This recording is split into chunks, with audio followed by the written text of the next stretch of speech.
ಖ್ಯಾತ ಹಿನ್ನೆಲೆ ಗಾಯಕ ಸೋನು ನಿಗಮ್ಗೆ ಕನ್ನಡ ಸಿನಿಮಾಗಳಲ್ಲಿ ಹಾಡಿಸದಿರಲು ಫಿಲ್ಮ್ ಚೇಂಬರ್ ತೀರ್ಮಾನ ಕೈಗೊಂಡಿದೆ. ಈ ಬೆನ್ನಲ್ಲೇ ತಮ್ಮ ಇನ್ಸ್ಟಾಗ್ರಾಂ ಖಾತೆಯಲ್ಲಿ ಸುದೀರ್ಘ ಪೋಸ್ಟ್ ಹಂಚಿಕೊಂಡಿರುವ ಗಾಯಕ, ಕಾನೂನು ಸುವ್ಯವಸ್ಥೆ, ಪೊಲೀಸ್ ಇಲಾಖೆ ಮೇಲೆ ನಂಬಿಕೆ ಇದೆ ಎಂದು ಪ್ರತಿಕ್ರಿಯೆ ನೀಡಿದ್ದಾರೆ.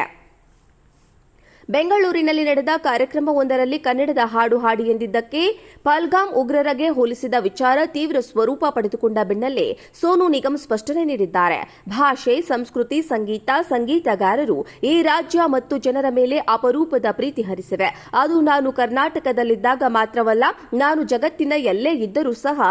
ನಿಜ ಹೇಳಬೇಕು ಅಂದ್ರೆ ನಾನು ನನ್ನ ಕನ್ನಡ ಹಾಡುಗಳನ್ನ ಹಿಂದಿ ಸೇರಿ ಇತರ ಭಾಷೆಗಳ ಹಾಡುಗಳಿಗಿಂತಲೂ ಹೆಚ್ಚು ಗೌರವದಿಂದ ನೋಡಿದ್ದೇನೆ.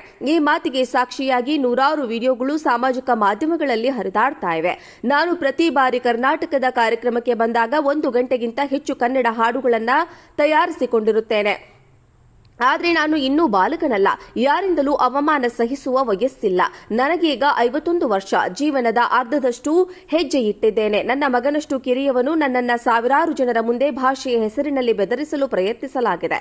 ಅದು ಕನ್ನಡವೇ ಆಗಿರಲಿ. ನನ್ನ ಕೆಲಸದ ಪ್ರಕಾರ ಕನ್ನಡ ನನ್ನ 2ನೇ ಭಾಷೆಯಾಗಿದೆ. ಅದು ಕೂಡ ನಾನು ಮೊದಲು ಹಾಡು ಹಾಡಿದ ತಕ್ಷಣವೇ ಕನ್ನಡ ಕನ್ನಡ ಎಂದು ಕೂಗಿದರು. ನಾನು ಅವರಿಗೆ ತುಂಬಾ ಶಾಂತಿಯುತವಾಗಿ ಪ್ರೀತಿಯಿಂದ ಹೇಳಿದೆ, ಈಗ ಮಾತ್ರ ಕಾರ್ಯಕ್ರಮ ಪ್ರಾರಂಭವಾಗಿದೆ, ಇದು ನನ್ನ ಮೊದಲ ಹಾಡು, ನಾನು ನಿಮಗೆ ನಿರಾಸೆ ಉಂಟು ಮಾಡೋದಿಲ್ಲ. ಆದರೆ ನೀವು ನನಗೆ ಕಾರ್ಯಕ್ರಮವನ್ನು ನನ್ನ ಯೋಜನೆಯಂತೆ ಮುಂದುವರಿಸಲು ಅವಕಾಶ ನೀಡಬೇಕು. ಪ್ರತಿಯೊಬ್ಬ ಕಲಾವಿದರು ಹಾಡಿನ ಪಟ್ಟಿಯನ್ನು ಸಿದ್ಧಪಡಿಸಿರ್ತಾರೆ. ಆದ್ದರಿಂದ ಸಂಗೀತಗಾರರು ಮತ್ತು ತಂತ್ರಜ್ಞರು ಸಿಂಕ್ ಆಗಿರ್ತಾರೆ. ಆದರೆ ಅವರ ಗದ್ದಲ ಸೃಷ್ಟಿಸಲು ನೋಡುತ್ತಿದ್ದರು. ಇಲ್ಲಿ ತಪ್ಪು ಯಾರು ಮಾಡಿದ್ರು ಎಂಬುದನ್ನು ನೀವೇ ಹೇಳಿ ಎಂದು ಸೋನು ನಿಗಮ್ ಪ್ರಶ್ನಿಸಿದ್ದಾರೆ.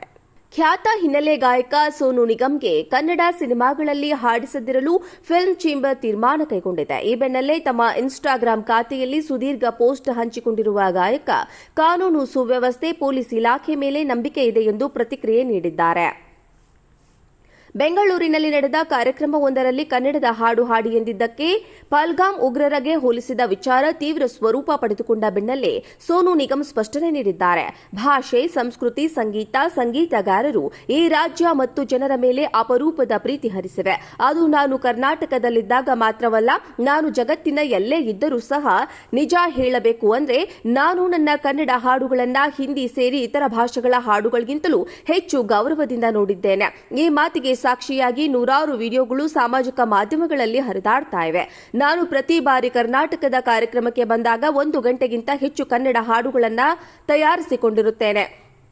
ಆದರೆ ನಾನು ಇನ್ನೂ ಬಾಲಕನಲ್ಲ, ಯಾರಿಂದಲೂ ಅವಮಾನ ಸಹಿಸುವ ವಯಸ್ಸಿಲ್ಲ.